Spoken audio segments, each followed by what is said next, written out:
Good Sunday afternoon, everyone.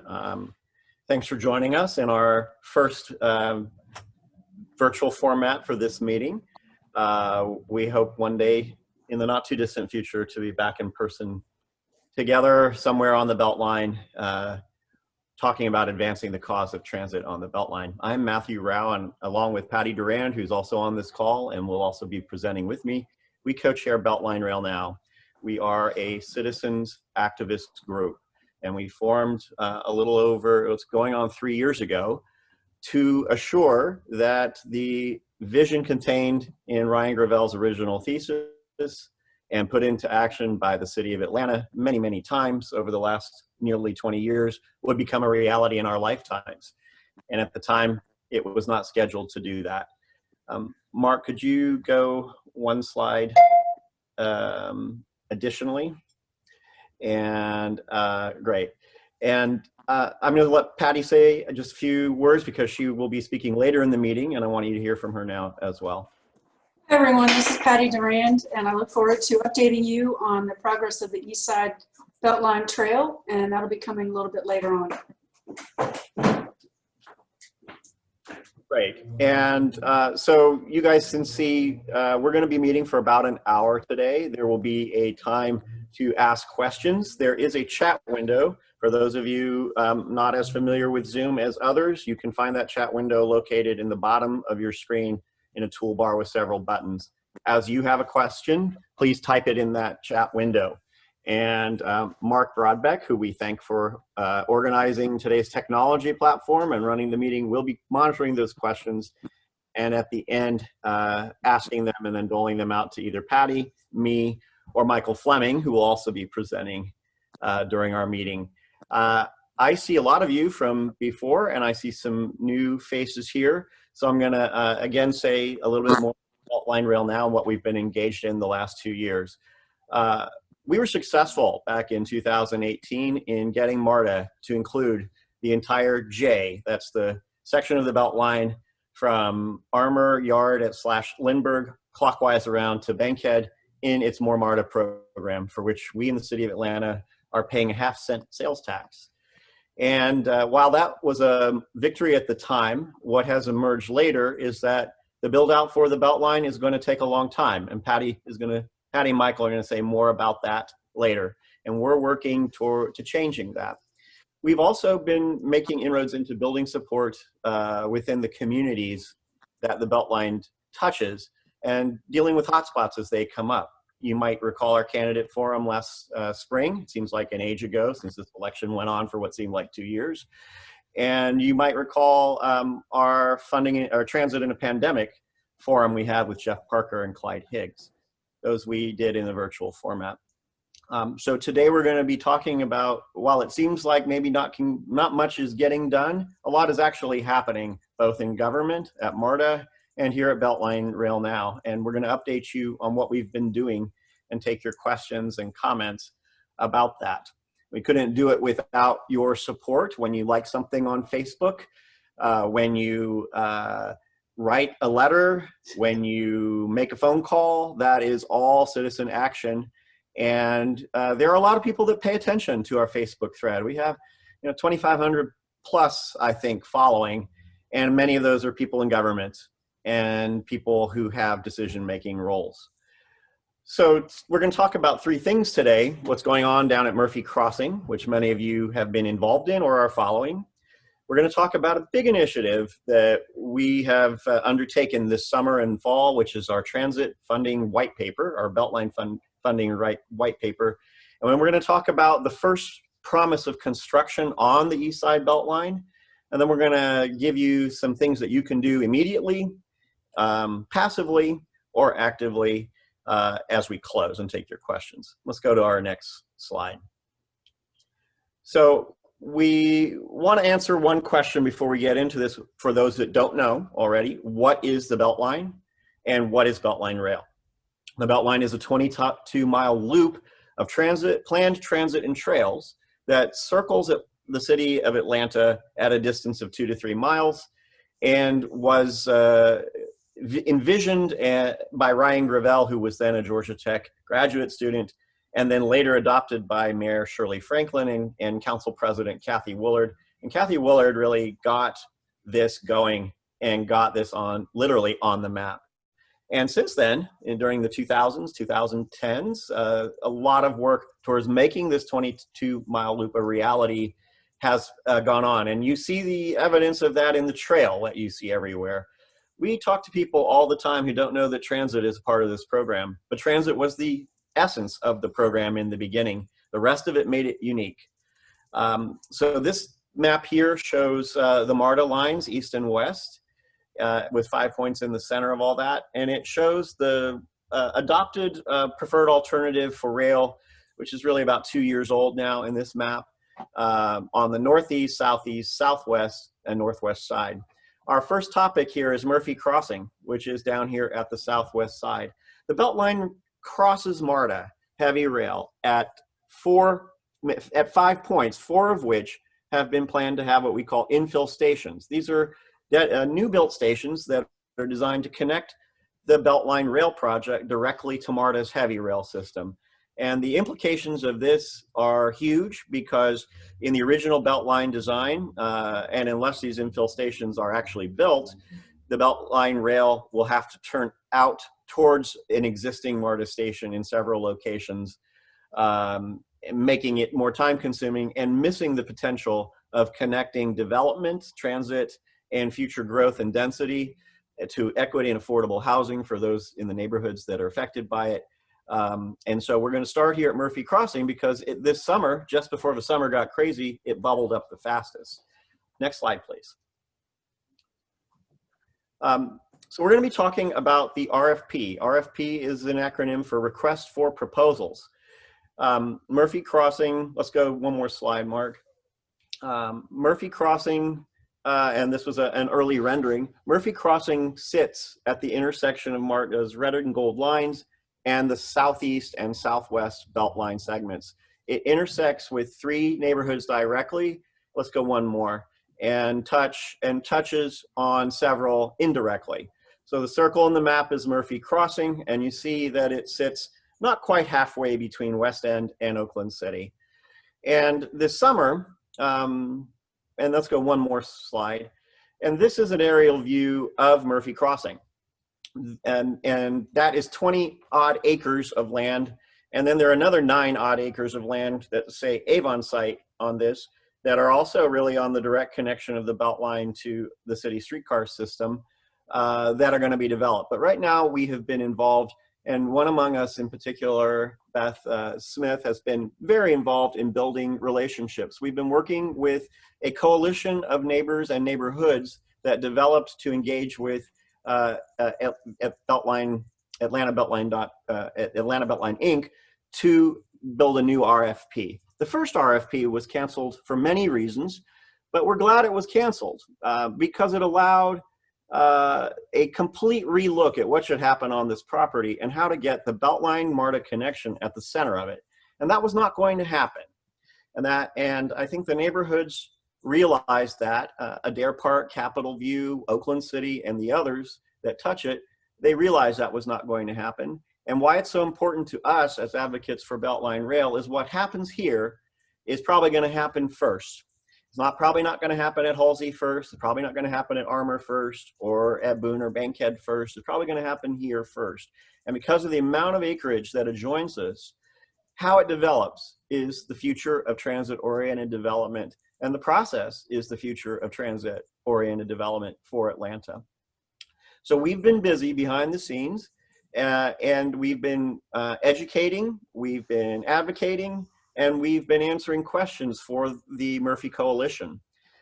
We've had a lot of connection with Lawrence Miller, who chairs that group, who's the president of Adair Park Neighborhood Association. And they have gone to ABI with their final requirements as stakeholders for the next RFP. And I'm proud to say that a direct infill station linked to MARTA and the BeltLine is one of their 4 key demands or asks of ABI. Now, the next step that will happen is ABI will release the RFP based on all the input from everyone who's had any. Let's next slide, please. And that draft RFP is going to be released next week. In fact, tomorrow, tomorrow evening. And what these meetings look like, if you haven't attended any of them in the past, what these meetings look like is that they are mostly presentation. However, just like on this meeting, there is a chat feature and you can ask questions. And when you register to do the meeting, you'll be sent a link just like today, and you are encouraged to email questions ahead.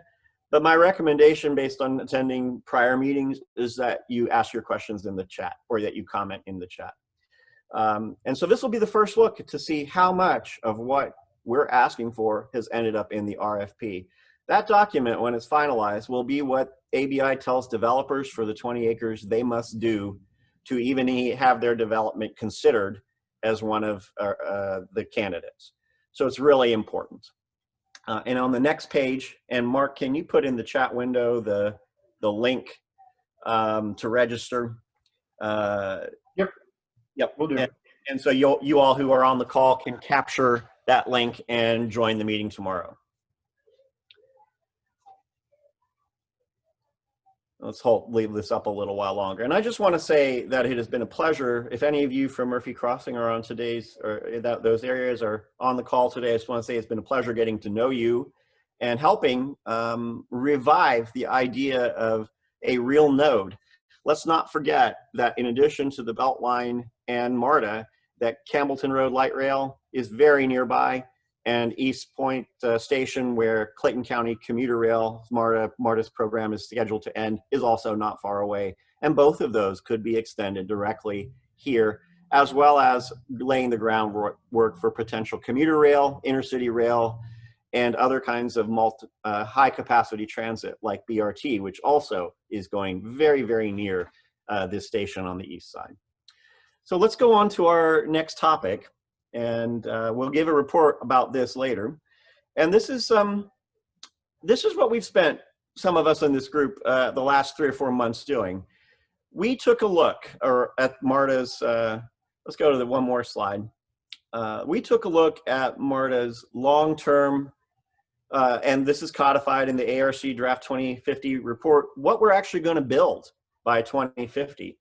And it's really 30 years from now that we finally get, in that upper right circle here, a J of the Beltline built. By 2030, we see just 1.5 miles roughly on the Beltline.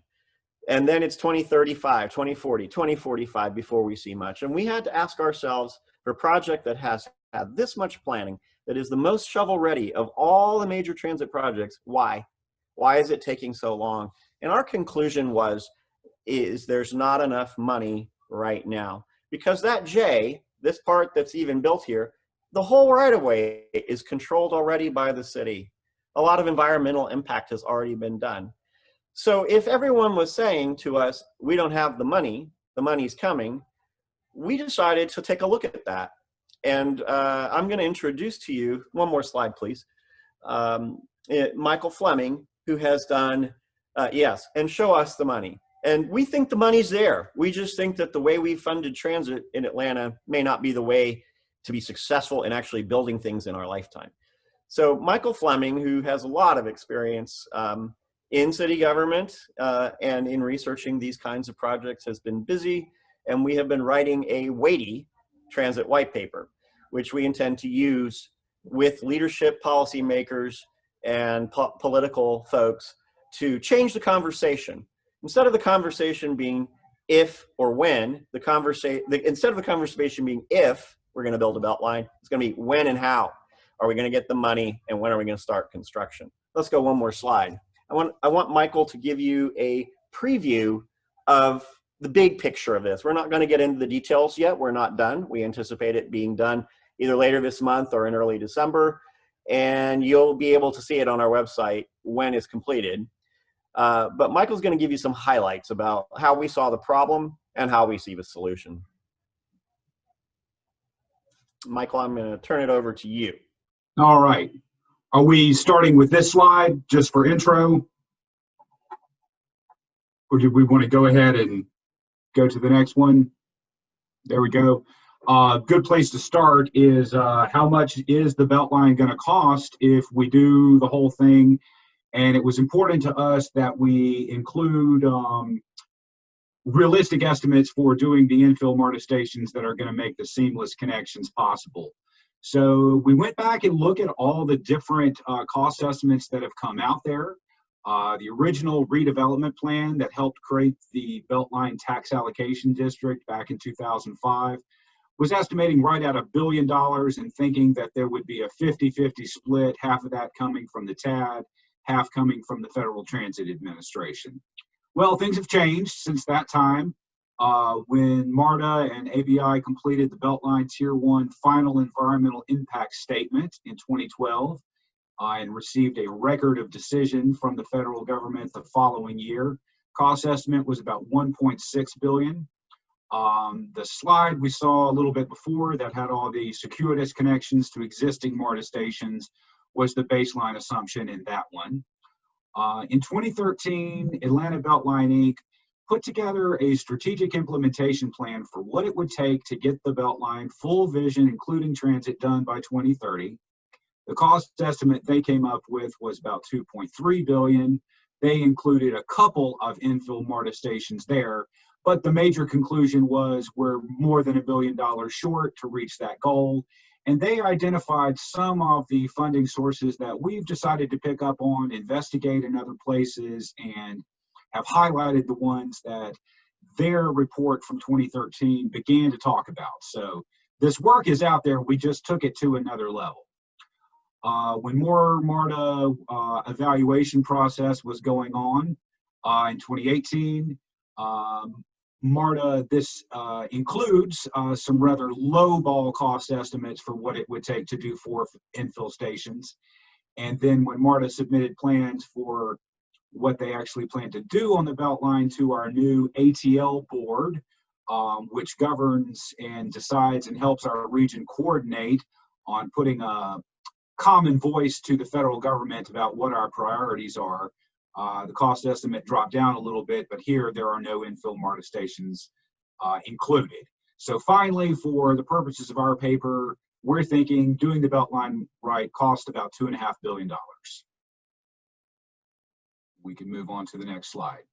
So we're going to have the detailed ideas in the funding white paper when it gets here, but you can stimulate your imagination.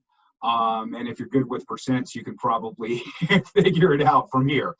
But we looked at what other regions across the country have used and been successful with over the past 10 and 20 years. And there's no getting around solid federal support. And the way to win solid federal support is to put together a solid project. Right now, our regional transportation plan that was adopted by Atlanta Regional Commission at the beginning of this year, January, February of 2020, including input from project sponsors like MARTA, has only a little more than $250 million federal funds allocated to the BeltLine and less than $1 billion total for the BeltLine altogether over the next 30 years. So compared to our expectation that it's going to cost $2.5 billion, there's at least $1.5 billion that we've got to come up with somewhere else. One of the exciting other opportunities with federal funds is that there are lots and lots of federal highway administration funds that come to the region every year. About $200 million per year comes through the Surface Transportation Program. And since the 90s, with very little hassle, you can flex federal highway funds from this Surface Transportation Program to transit projects. We have not done very much of that in Atlanta, but other regions that are ahead of us in getting transit projects completed are using this tool. It can complete the funding gap when you put a lot of different funding sources together. And we were very delighted to see that in the case of Virginia, state law actually requires that they allocate at least 22% of their surface transportation programs, that's federal highway dollars, to transit projects. So it's time for Georgia to step up and pay attention to that opportunity. But what really, really makes the difference in so many places is asking the property owners, the real estate that fronts the transit, to contribute to the project. It doesn't have to be a huge part of the total cost, but 20 to 25% is something that we saw in a lot of places and a lot of the case studies that we are going to highlight in the white paper. When you ask private property owners who are going to benefit in increased access and increased land value in creating the infrastructure that makes that value increase, you open the door to other partners also being willing to participate more. So we think a special assessment districts, an additional fee, something like community improvement districts, like we have Midtown Alliance and Central Atlanta Progress, they charge their area an extra millage rate every year, and they use that for projects that benefits infrastructure that benefits their specific area. So a special benefit district is another name for a special assessment. There's a couple of different ways these can be structured, perhaps one around the entire BeltLine that helps the entire BeltLine get done, and then some that are on top of that transportation improvement district for the whole BeltLine that are an additional rate that are specific to help create the infill MARTA stations in a very focused way, which is the areas that are most important for both expanding the reach of MARTA and for making seamless connections for the BeltLine.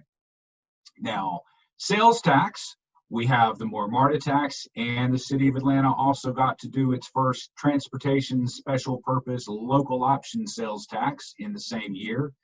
The SPLOST is what helped purchase the Southeast BeltLine, which makes that critical connection between the Southwest and the Northeast pieces now, and makes the J a complete corridor other than the Halsey connection. So its sales tax continues to be an important part of the picture, but it shouldn't be the majority, and it certainly shouldn't do the job alone. Sales tax is a regressive tax. People who are lower income pay a higher percentage of their household budget towards their groceries and other things subject to the sales tax. So a lot of our focus has been looking at reducing the reliance on sales tax, because it's not enough and it's not fair to put the whole project on the backs of that one single source. And then let us not forget tax increment financing. The original BeltLine tax allocation district, established in 2005, has 10 years left to go. It lasts through 2030. It did not raise property tax rates, but instead, as property tax values went up, the additional revenue goes into the BeltLine TAD. There are some commitments that are already made to repaying bonds that have already been issued and to payments that have been promised to the Atlanta School Board. But there is going to be money left, and the last 10 years is when the highest accumulations will happen. And we still think it's very important that the BeltLine TAD should be part of the source of putting transit on the BeltLine, just like it was from the very beginning. That was the original reason for coming up with the BeltLine TAD.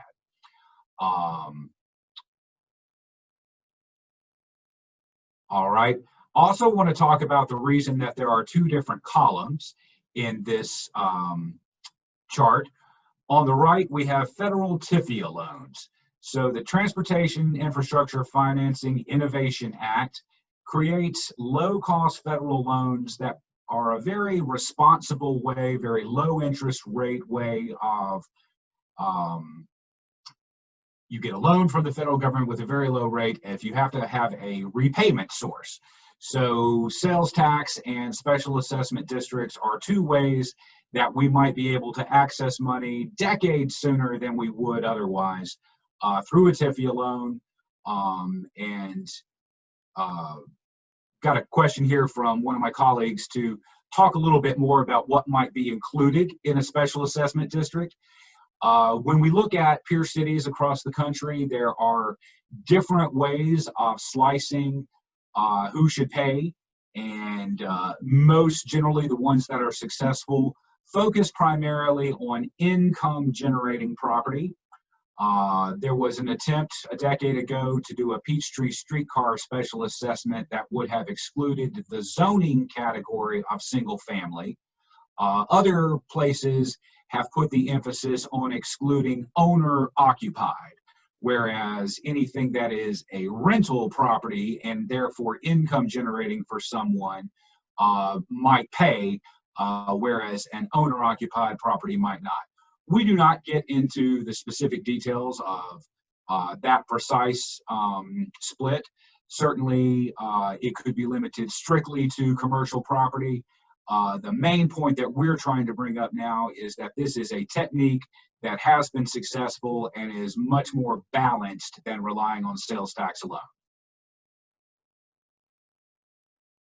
We have another slide. That's it. All right. I'll take any questions. Well, Michael, we're going to hold the questions to the end. That was awesome. And Great. and we intend this to be a preview for you guys.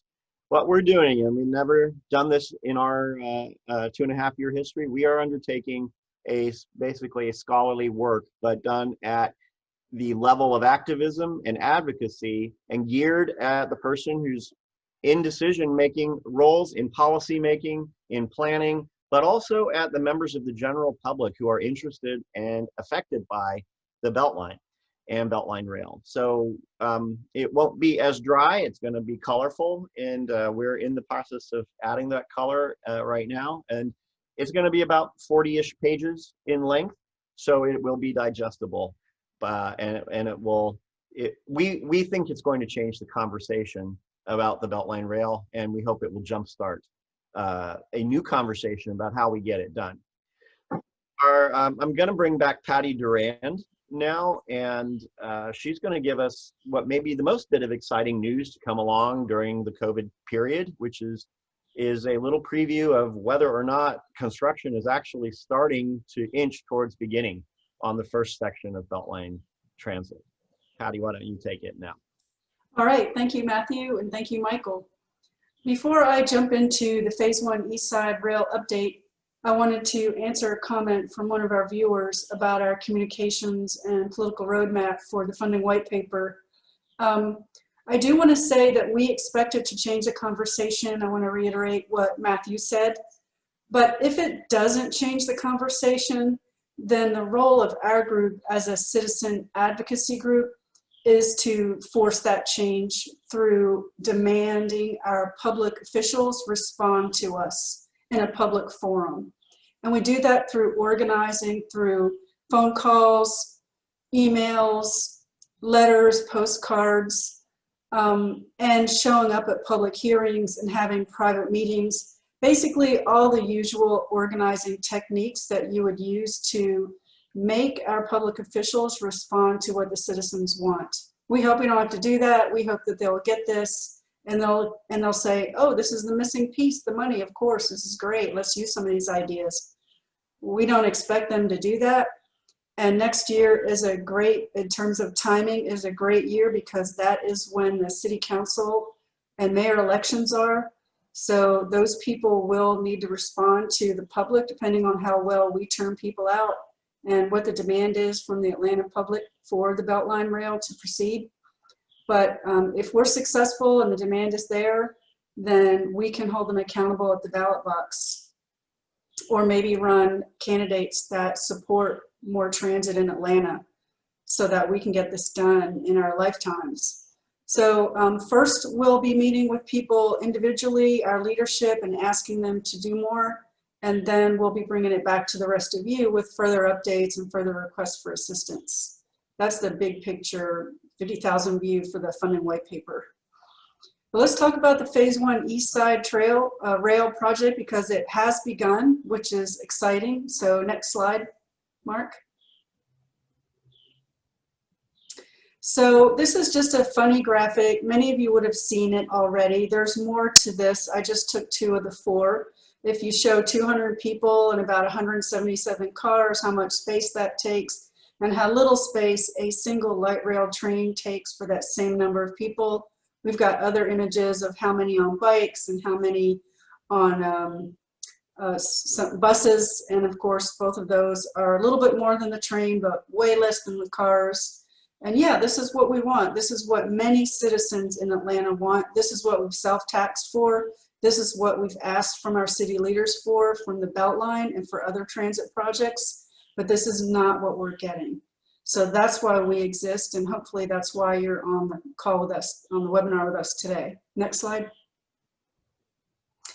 And I had to include this. Some of you may have seen this, but this is extremely ironic because during last year's 2019 State of the BeltLine breakfast, they had on the stage this image of the train, which, as you saw earlier from Matthew's graphic, even by 2050, the BeltLine isn't done.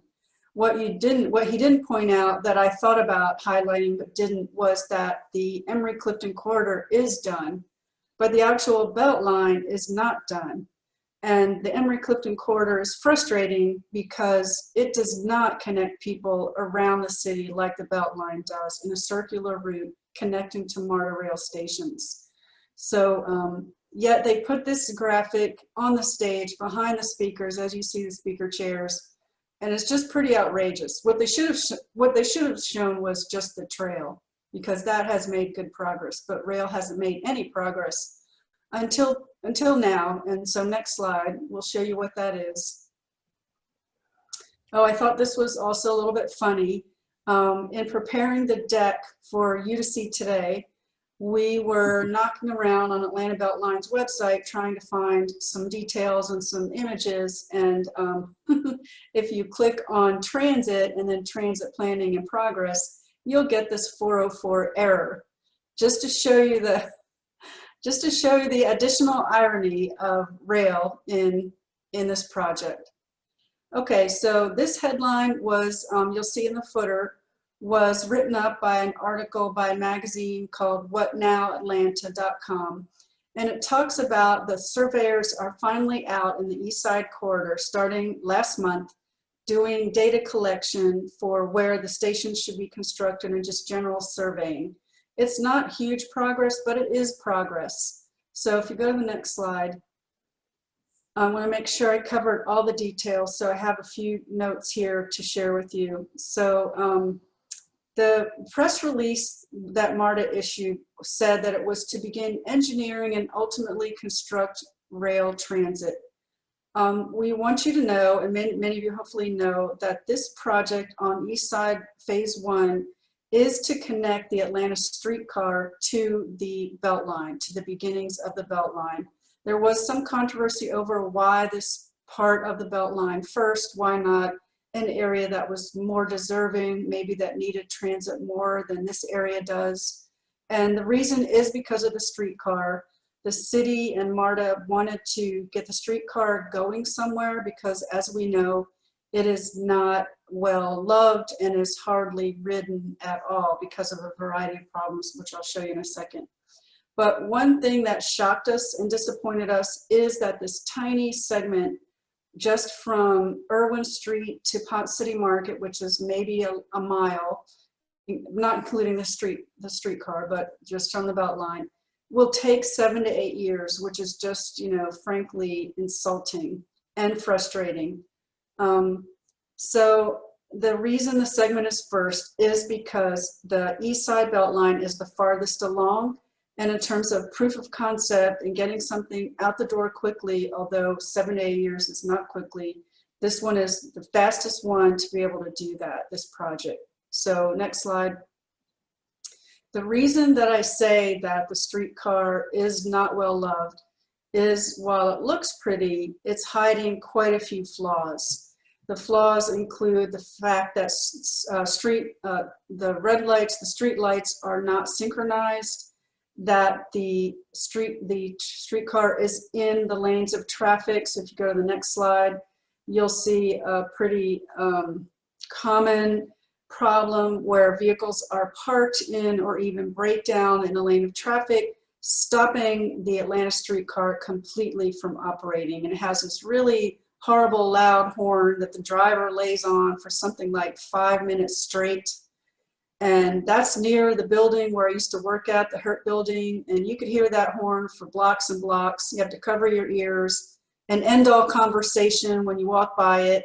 And of course, it doesn't work anyway, because if someone's broken down, they can't do much. And if they're parked, they're not there at their car. So there's other problems too. The frequency of its run is too slow. And but I think, you know, everyone wants to see it succeed, despite the fact that it's not succeeding yet. And if you work downtown, you see the car is always empty, or maybe there's 2 people on it, and they're giant cars. So the problem is that it's empty and it doesn't run quickly, and so that's the problem with the streetcar. But in terms of phase 1, the idea is that the streetcar would connect to the BeltLine, and then tourists and downtown workers could ride it, could get on the BeltLine, could go to Ponce City Market, and all the other amenities on the East Side Trail, which is the most popular trail right now. So if people could see that it works, then we can get away from these constant requests for scooters, or for just to be a trail, or for bus rapid transit, or the other modes of transportation that are often being offered as solutions to not doing rail, even though rail is the cheapest and would be cheaper even than bus rapid transit, which bus seems to be cheaper, but the abandoned rail beds will not support a vehicle without heavy infrastructure investments. So that is not a solution that is possible, and no one's even asking for transit mode ideas. The public hearings were held and done, and this is the project that the public and that transit authorities agreed on, and that's what we're doing is light rail. So yeah, it's exciting. We're excited about it, that it's happening. We just want it to happen more quickly. So we're not upset at the project. We love that it's happening, it's beginning, but you know, 7 to 8 years is unacceptable. So next slide. So we have a graphic here for you to see exactly a little bit more in case you are having trouble visualizing it. If you look at the bottom of this graphic, you'll see the black square. That is the streetcar route. And then you'll see where it connects to the BeltLine, which is the yellow solid line for the BeltLine that's already done, and the dotted line, that is the extension stop. So I'll just hold here for a second and let you look at this. You can see the black square in the upper left square, the black square within the square, which shows where the area is that we're talking about on the BeltLine. The next slide. So that's it for the phase 1 update. We don't have much more to share with you, but we do have time for Q&A. Before we get to Q&A, I wanted to just tell you a little bit more about our needs and how you can help us. So next slide. There's 2 main areas. As an organization, we're looking for volunteers in a few ways. The first bullet, many of you, I want to thank you already. You've done tremendous work in terms of responding to calls to action for MARTA board hearings, for City of Atlanta Transportation Committee hearings. I see many of you on here that have done those things or have emailed in or signed our petition. We expect to have quite a few calls for action next year. So we look forward to having your assistance with us again. Oh, and I didn't mention the march down the BeltLine with our cardboard train. That was great. We had a lot of you show up for that, and we got some media attention for that too. And then we're also looking for some marketing and communications people who have skills and time that would like to help us with tweets and Instagram and Facebook posts and general updates, information out to the community. And then we could use some legal help and some accounting help, which I can explain further if we have any lawyers on the webinar with us, or people who know accounting would do a little volunteering with us, would be greatly appreciated. And then some administrative work like data entry and thank you letters. You know, we're all volunteers, no one here is paid. So if you would like to join our volunteer cadre with your skills, we would really welcome that. And then we also need more funding. We spent quite a lot of money this year on our IRS filing for nonprofit status, for our platforms, for MailChimp and this webinar, and our website, and things like postage and just general costs involved in running a nonprofit. And we're all volunteers. We've all donated out of our pockets, but if our rail supporters could chip in, whether it's 25, 50, or 100, Recurring donations are great because it allows us to plan our budget better than if they're one-time donations, but if one time is your thing, we're happy for that. And we have a great QR code right here on the slide. If you want to click it with your phone, it'll take you straight to a donor page. And there's no amount too small or big. So we'd love for you to help us out financially. We do think the funding white paper is going to be a game changer. We expect to see a lot of media on it. We hope our civic leadership will respond to it. So that's been a lot of work for us, a big lift. And so we're going into the next year really excited with our progress in this area. So with that, if you go to the next slide, I'd like to bring Michael and Matthew back on with me, and the three of us will take your questions, and we'll go till 2 o'clock and have some good dialogue or chat, whatever you prefer. Great. Mark, have you been scanning the chat for questions? There have been several. Yes. Okay. Before we get into the first question, I just want to say thanks, Patty, for that. Thanks, Michael, for your section. And just to emphasize on the first construction on the BeltLine, that Streetcar East and BeltLine Rail segment is a total of about 2¼ miles, 1.4 of which is on the BeltLine. And demonstrating that proof of concept and having Atlantans of all, you see how busy the East Side Trail is, see this in operation and connected to the employment center and living center that Ponce City market area is becoming, will be helpful. It wouldn't have been our choice to start, but it is what's going to happen. And the faster we can get that out of the ground, the better for this whole project. So Mark, why don't you start with questions? And Sure.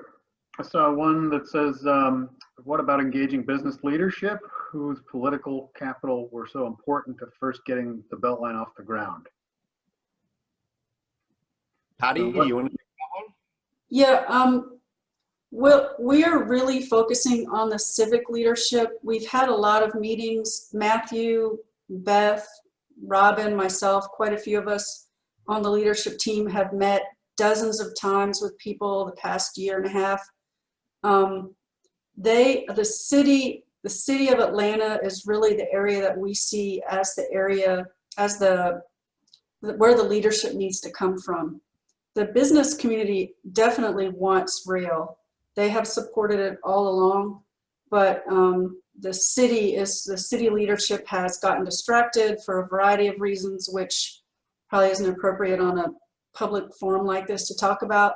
But we think they've gotten distracted and have lost focus and initiative on the rail part of this project. And so that's why we have to come up with this funding white paper, so that funding can't be the reason they give to not do it. And that's why we need to hold them accountable next year for their leadership. Certainly, if any of you on this call have business leaders you think we should meet with, you want to introduce us or guide us there, we would be happy to do that. But my guess is they would say, this sounds great, we want it, but without the city jumping in and pushing it, we're all just talking to each other. Good, thank you. There's a question here from Beth that says, can you reassure individuals already looking at property tax increases that your focus is on having commercial developers contribute to any proposed special improvement district? Michael already answered I did that. address that somewhat. Yeah, he already addressed that, Mark. Okay.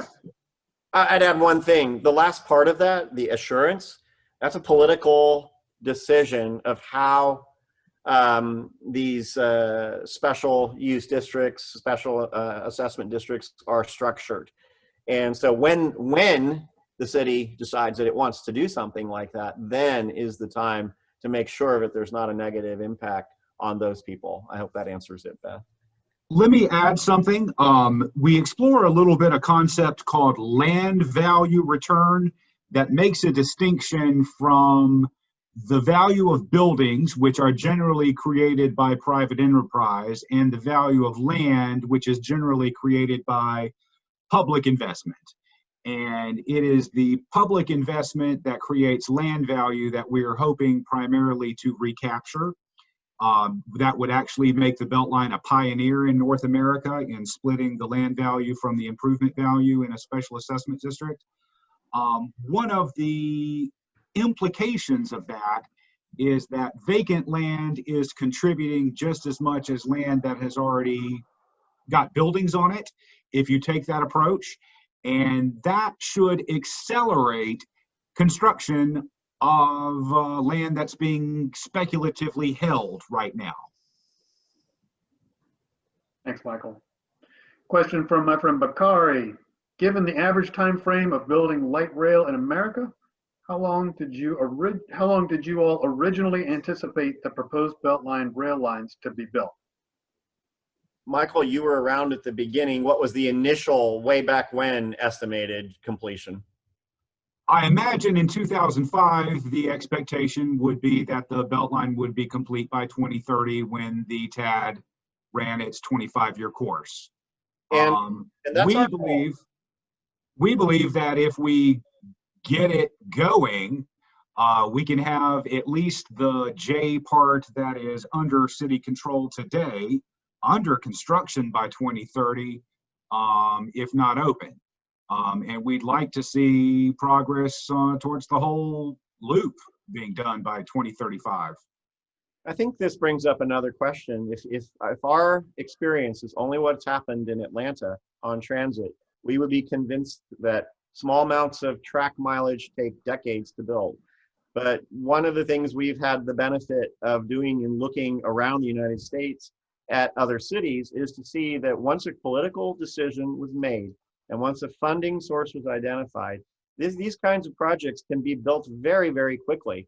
In fact, our best estimate, talking to experts on the inside, and I won't say more than that, is that the first segment could be operational to Ponce City Market within 3 years from now, 7 or 8 that MARTA is projecting. That segment is projected to cost between $149 and $171 million, and 100% of that in the MARTA plan is scheduled to be from local funds. So we theoretically should not have to be waiting around for federal approvals, federal grant processes. That money is coming from the MARTA tax, and it is the only project on MARTA that includes rail that's scheduled to be completed before 2030. So why can't we get that done in 3 years, that little 2.25 miles? That's our question. And part of it's the money, but part of it's the political will. And that's what we're continuing to work on. And that's why, as Patty said, we continue to want to influence those in the mayor's office and those in City Hall, City Council, to make it a priority and to say to MARTA, just build it. It's not that hard.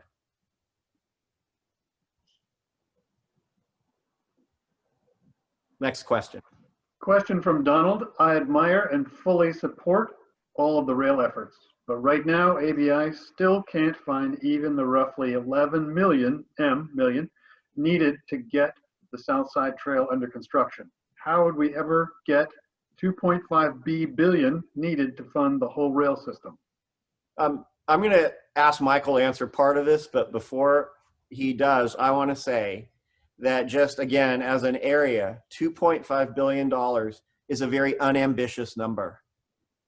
Los Angeles has a program to spend $120 billion on rail transit right now.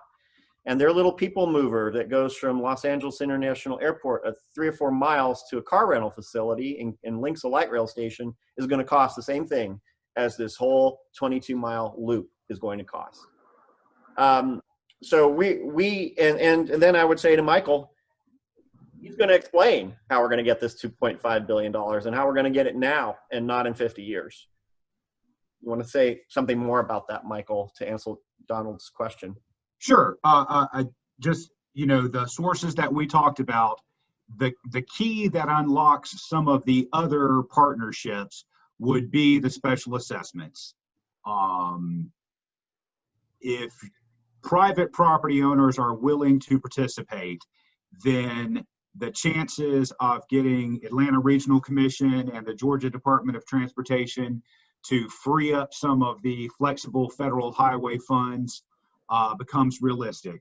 Our chances at getting a Federal Transit Administration grant awarded, that's a competitive process. You got to put together a real good project, and you have to have lots of participation from other partners in your region. So bringing sales tax and special assessment and flexible surface transportation program funds to a Federal Transit Administration grant request makes our chances at a much more ambitious, what they call New Starts program grant, a lot more realistic. There was a question earlier, I'm not sure if we're going to cycle back to it, but it also relates to the business community.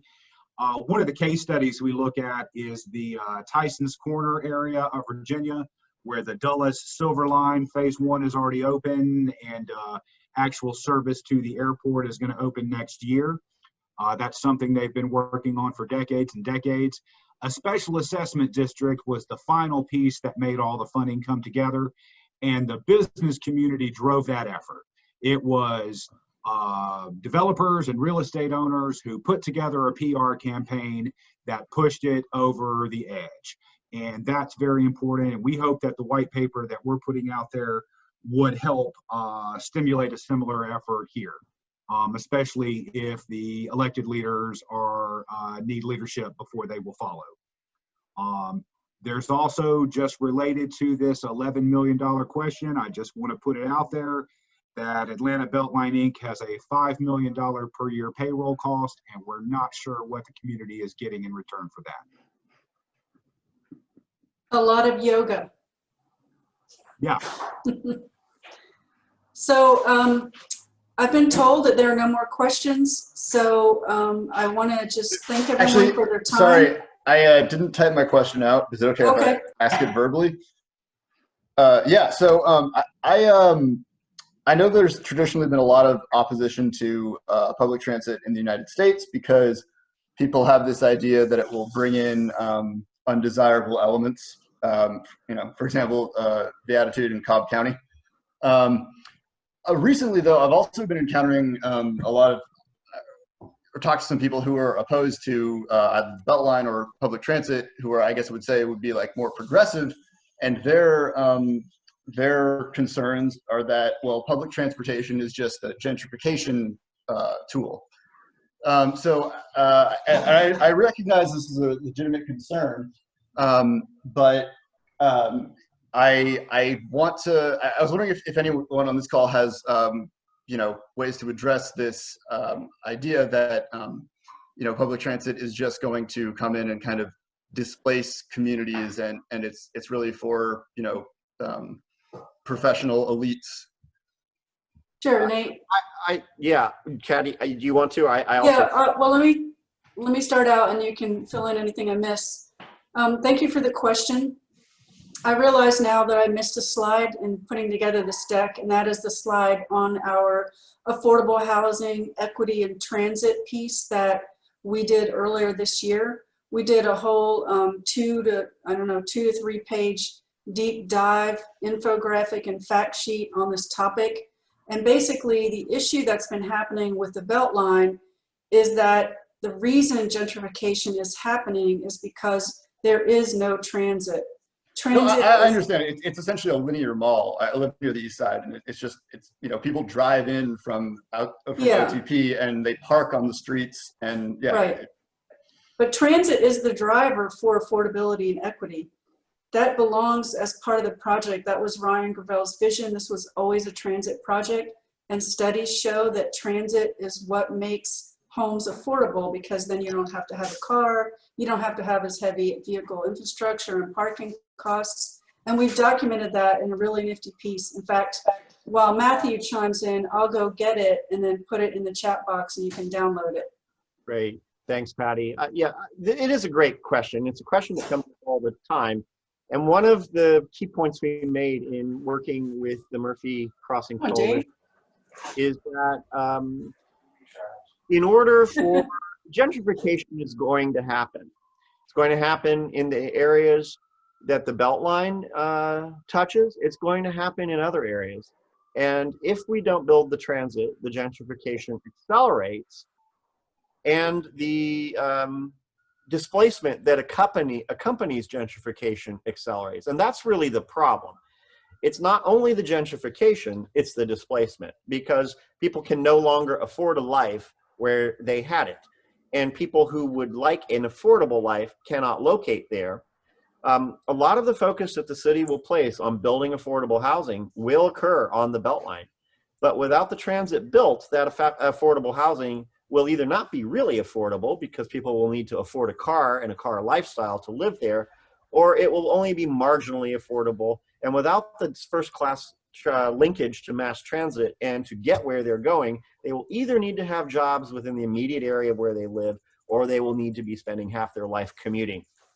And I would say again, the BeltLine Rail project was always the heart of this project in Ryan Gravel's original vision. But when the TAD ran out of money during the last Great Recession in 2007 and 8 to spend on all the aspects which it was charged to spend it, it could not give the money to the transit infrastructure that was originally intended. So we lost 10 years when that happened. And we think that building transit first and fast is what needs to happen to address this, Nate.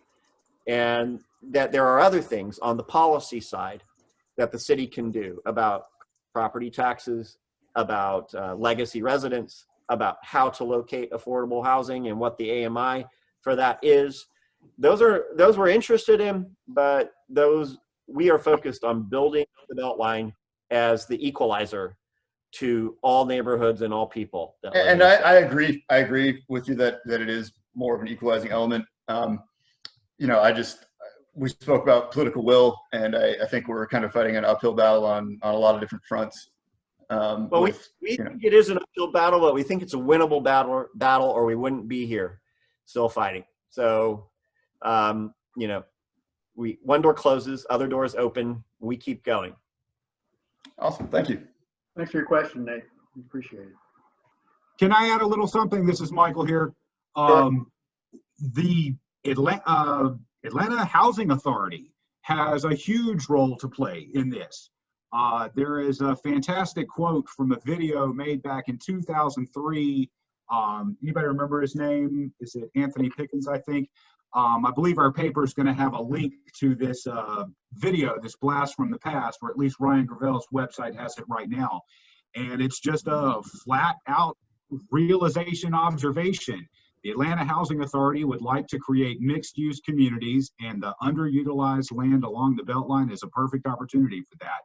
So it's been recognized for quite a while that AHA has a role here, Atlanta Housing. And what's really smart is that the Federal Transit Administration's criteria, if we're trying to go after FTA New Start's funding to build our transit project, our project looks better compared to the rest of the ones we're competing with across the country if we have a serious commitment to permanently affordable, that's legally binding affordability restrictions, housing units for rent below 60% AMI, and for purchase at 100% area median income and below.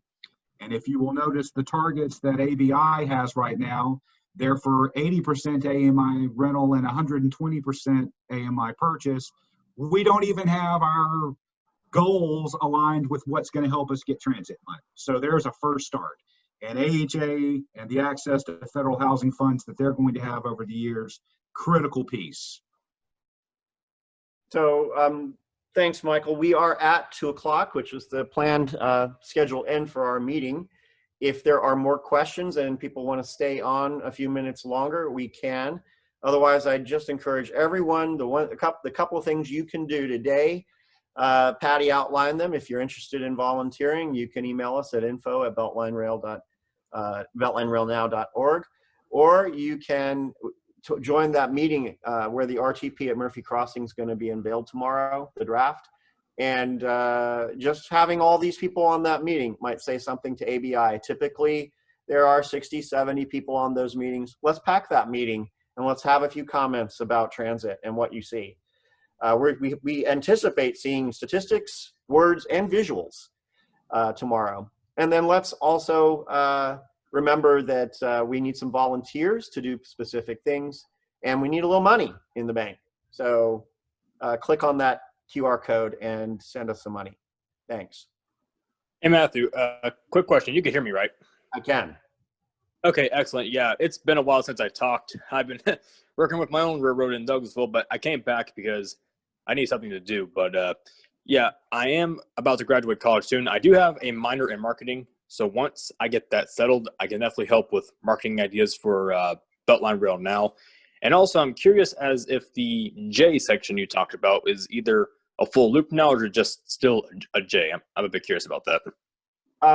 Mark, if you can take us back to that overall loop slide, I think it might have been slide number 3 or 4. Marshall, I saw your question there and I wanted to answer it. Thanks for speaking up and reminding us. What Marshall's talking about, the J, can y'all see my cursor moving on the screen? Yeah, I can see it. It starts up here at the northeast side near the intersection of 85 and Marta's northeast line. And it includes the northeast section, the southeast section, the southwest section, and the northwest section up to Bankhead. That last north, that's the J, because it looks like a J on a map. This part, this 15 of the 22 miles is owned by the city of Atlanta now. It does not require any additional acquisition of right-of-way to start engineering and building BeltLine Rail. The next section, which is that last sort of 7 miles of the BeltLine, is the active rail corridor of the CSX Railway, and it closes the loop. And it is part of the plan, and it's a part we think is critical and essential to complete, but it's not part of what the city controls today. And it will probably not be acquired land. It will most likely be usable as a result of negotiations between the city, MARTA, and the railroad to have an easement in the right-of-way similar to how the original MARTA rail system was built back in the 70s and 80s. So if we can get the J going, Marshall, if we can just get the J going, the rest is going to follow. And it's not that we feel less strong about this last roughly 25%, 30%. It's that we can build the rest right now. I see. And also one last technical point regarding the Clifton corridor and tunnel blasting to the CDC. Is MARTA still going along with that? I don't know. Michael, you may know. What's the precise question? Say this. One of the things that makes the cost of that little bit of Clifton corridor exceed the cost of the whole BeltLine project, including 4 infill stations, is all of that tunneling, is all of that acquisition of right-of-way, is all of that duplication of infrastructure that already exists because there is no agreement with the railroad and MARTA about how to share right-of-way. It also includes the destruction of existing homes, lots of them, and businesses in order to achieve that. And it's not that we don't think the Clifton Corridor is a project that should be built, but we're not focused on that. We're focused on showing Atlanta's leadership how it can pay for and build the BeltLine right away. We need more transit. We need all of it, but we're focused on this. Yeah, I just brought that up since I remember one of my previous meetings I was at, how the cost of it, I think, was like $300 million, and how that money could have just gone better off to just the main plan instead of to the CDC. There's 2 phases to Clifton Corridor, and the first phase is right at $2 billion, and that's the phase that has all that tunneling. And the second phase that gets it to North Decatur Road is about another $500 million. So it's an expensive project for the amount of miles and the amount of ridership that it will generate.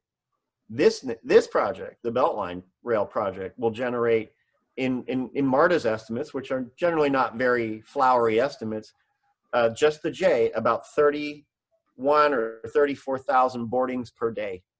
And that's not with the building of the infill stations. Okay. Can I add a point there as well, Matthew? This is Mark Broadbeck and volunteering for BeltLine Rail now in the marketing department. Marshall will definitely be in touch. The strategy about how we develop the approach to the media with the white paper is something we're taking very seriously from a sequencing perspective to make sure that folks that are the largest influencers get to see it first, and that we make sure that they understand how this will be rolled out. So we're taking the marketing part very carefully and very thoughtfully. So the more the merrier on that. Excellent.